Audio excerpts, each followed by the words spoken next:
বিপ্লবী জননেতা জনাবে মুহাম্মদুর রাসূলুল্লাহ সাল্লাল্লাহু আলাইহি ওয়াসাল্লামের উপর শত সহস্র দরুদ ও সালাম বর্ষিত হোক। আল্লাহুম্মা সাল্লি আলাইহি আল্লাহুম্মা বারিক আলাইহি।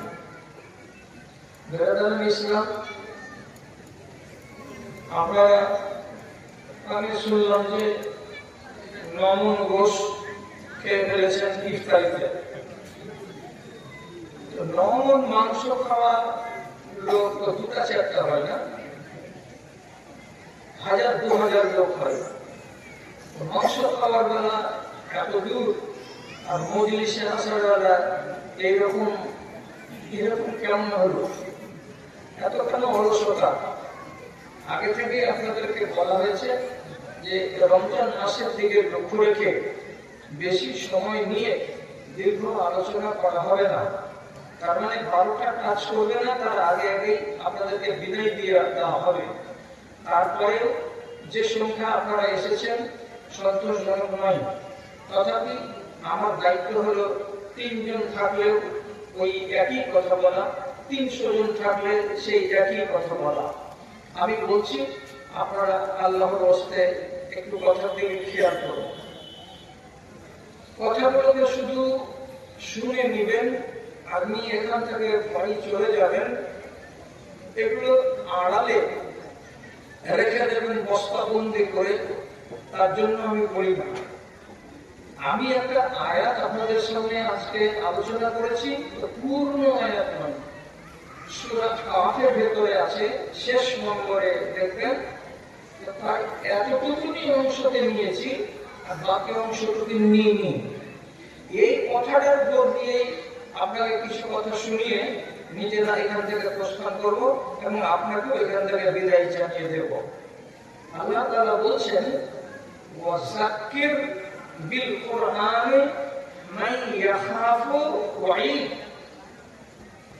তরজমা হলো, ওই মানুষগুলোকে ওয়াজ শোনাও, ওই মানুষগুলোকে কোরআনের কথা শোনাও, ওই মানুষগুলোকে আমার এবং আমার রাসূলের নির্দেশাবলীগুলোকে শোনাও, যে লোকগুলো, আল্লাহ বলছেন, যে লোকগুলো আমার আযাব সম্পর্কে ভয় রাখে, যে লোকগুলো আগামী দিনে যে কয়েকটা পর্ব আছে সেই পর্ব আমাকে পার করতে হবে, ওই পর্যায়গুলোকে আমাকে অতিক্রম করে আমাকে শেষ মঞ্জিলে পৌঁছাতে হবে। তো সেই যে পর্যায়গুলো আছে, বিপজ্জনক পর্যায়, সেই বিপজ্জনক মারহালা এবং পর্যায়গুলোকে যারা মগজে ভাসাতে পারবে, যারা সেগুলো সম্পর্কে সচেতন হবে, যাদের মনের ভেতরে একটুখানি ভীতি আছে, আতঙ্ক আছে, ভয় আছে, তারা যেন ওয়াজ শুনে। তাছাড়া যাদের মনের ভেতরে আল্লাহর আযাবকে বলে ভয় নেই, যারা ওই কঠিন কঠিন ওই সমস্ত স্টেশনগুলোকে পার করবো আর ওই পর্যায়গুলোকে অতিক্রম করে আমাকে যে শেষ মঞ্জিলে পৌঁছতে হবে, এগুলোর উপরে যাদের আস্থা নেই, যারা বিশ্বাস রাখে না, তাদের ওয়াজ শুনে কোনো কাজ হবে না। তাহলে ওয়াজ শুনে কাজ হবে কাদের? যাদের সেই ভয়ানক পর্বগুলো সম্পর্কে ভেতরে একটা আতঙ্ক আছে, তাদের আল্লাহ কঠিন আযাব দিতে পারবেন, এই কথাটা যাদের মগজে আছে, তাদের আল্লাহ রাব্বুল আলামিনের কাছে দুটো জিনিস আছে। একটা হলো তার অবদান জান্নাত, আর একটা হচ্ছে তার আযাব জাহান্নাম। জাহান্নাম যদি ভাগে পড়ে যায় তাহলে কি দুর্গতি হবে, এই কথাটা যাদের মগজে আছে তারা ওয়াজ শুনবে। আর যাদের ভেতরে এই রকমের ভয় নেই, ভীতি নেই, যারা কোনো সময় আশঙ্কার মধ্যে থাকে না, এই সমস্ত মানুষগুলো এলোমেলো 2-4টা কথা শুনে ওয়াজগুলোকে ওয়াজ মনে করে হয়তো 1 ঘন্টা সময় দিবে, কিন্তু ভালো রেজাল্ট আসবে না।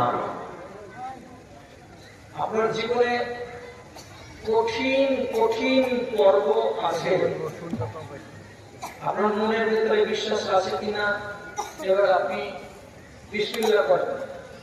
আমি যেমন বলছি দুনিয়া থেকে বিদায় হওয়ার পর্ব, এটাকে বলা হয় মৌত। এটা কি সোজা কথা? যতটি লোক আছেন সেই লোক কটাকে বলছি আমার ভাই বোনেরা নিজের নিজের সিটে বসে বসে একটু খেয়াল করেন কথাগুলোর দিকে। এটা কি খুব সোজা কথা? বলে দিলাম অমুক মরে গেছে, কথাটা সোজা।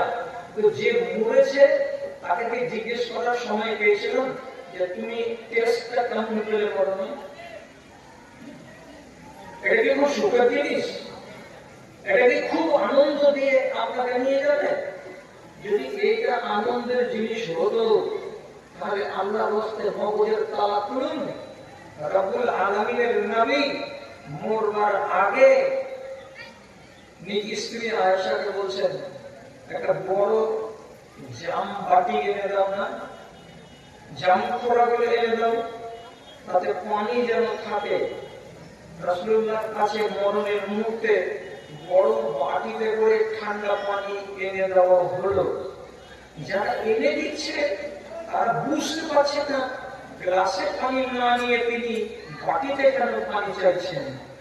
বাটিতে পানি দেওয়া হলো। হাদিস কি বলছে? আল্লাহ পাকের নবী নিজের হাত খানাকে ওই বাটির পানিতে একবার করে ডুবিয়ে দিচ্ছেন, দিয়ে হাতখানা যখন ভিজে ঠান্ডা হয়ে যাচ্ছে তখন সে হাতখানাকে নিজের চেহারাতে এমনি এমনি করে মুড়ে নিচ্ছেন, মুখটাকে ঠান্ডা করে নিচ্ছেন, জিভটাকে ঠান্ডা করে নিচ্ছেন, ঠোঁটগুলো শুকিয়ে যাচ্ছে তাকে পুরো ভিজিয়ে নিচ্ছেন। আম্মা আয়েশা বলছেন, আম্মা আয়েশা রাসূলুল্লাহ দিকে দেখে তখন জিজ্ঞেস করে বলছেন, আতু এত ইয়া রাসূলুল্লাহ, আপনার কি কোনো কষ্ট হচ্ছে আল্লাহ পাকের নবী? আপনি এমন বিচলিত ভাব দেখাচ্ছেন কেন? এভাবে মাটিতে পানি আছে তাতে হাত ধুচ্ছেন আর বারবার এমনি করে করে মুছছেন, বারবার এমনি করে মুছছেন, তা আপনার কি কোনো কষ্ট হচ্ছে, কোনো যন্ত্রণা হচ্ছে? রাসূলুল্লাহ জবাব দিচ্ছেন নিজের স্ত্রীকে, না ইন্নী উআবু রাজুলাইনি মিসলাকুম, তোমাদের মতো সাধারণ মানুষগুলো দুজন মানুষের যতখানি কষ্ট হয় মরবার কালে, আমি নবী মুহাম্মদ আমাকে একাই কতখানি কষ্ট দেওয়া হচ্ছে।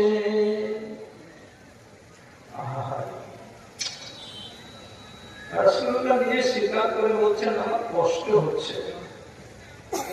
আপনি বলুন পৃথিবীতে আল্লাহ পাকের নবীর চাইতে প্রিয় মানুষ আল্লাহ তাআলার কাছে আর কেউ ছিলেন? কেউ নেই। সারা জাহানে রব্বুল আলামিন এই নবীর চাইতে উত্তম কোনো মানুষ আর সৃষ্টি করেননি, যাকে আমার রব বারবার করে খালি হাবিব বলছেন। হে আমার হাবিব, হে আমার বন্ধু, হে আমার দোস্ত। সমস্ত আম্বিয়ার কথা ফেলে দিতে পারি কিয়ামতের মাঠে, কিন্তু তোমার কপাল যখন জমিনে পড়ে যাবে আমি আল্লাহ তোমাকে কপাল জমিনে খেলা দেখতে পারবো না। মাথা উঠাও, তুমি যা বলবে আমি তাই শুনবো। এত ফজিলত যে নবী, সেই নবীর মৃত্যুর কালে তিনি নিজেই বলছেন যে তোমাদের পাবলিক যারা দুটা মানুষ যতখানি কষ্ট পাই আমাকে আমার রব একাই কতখানি কষ্ট দিয়েছে। ফাতেমা রাদিয়াল্লাহু তাআলা বারবার নিজের বাপের মুখ পিঠ গুলোকে নাড়ছেন আর বারবার বলছেন, বাজার কষ্ট হচ্ছে, বাজার খুব কষ্ট হচ্ছে না? আল্লাহ পাকের নবী বলছেন, ইন্না আবাকা লা তুলামু বিল আমসি, বেটি তোমার বাপ আগামীকাল আর কষ্ট পাবে না। এর মানে কাকি যতক্ষণ দমটা বেরোয়নি ততক্ষণ কষ্ট হচ্ছে, আগামীকাল আস্তে আস্তে তোমার বাপ মরে যাবে, আর যেমনি মরে যাবে তার কষ্ট বন্ধ হয়ে যাবে। এটা আপনার জীবনে আসলে কি? আমার জীবনে আসলে? যদি কেউ বলেন যে না আসবে না, তাহলে একটা আঙুলে দেখান তো তালগাছি গ্রামে যে নাম করা লোকগুলো ছিল, সারা দুনিয়া জুড়ে বিচার করে বেড়াতো, একটা আছে? নেই।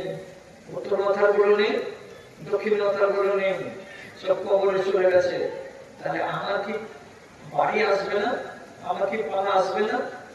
আল্লাহ রাব্বুল আলামিন কোরআনে কি বললেন, যে মানুষগুলো ভয়ানক পর্বগুলোকে মনের ভেতরে আতঙ্কের মতো করে গ্রহণ করে তারা কেবল শোনাও, আর যারা এগুলোকে মানে না তাদেরকে অসুখী কোনো লাভ হবে না।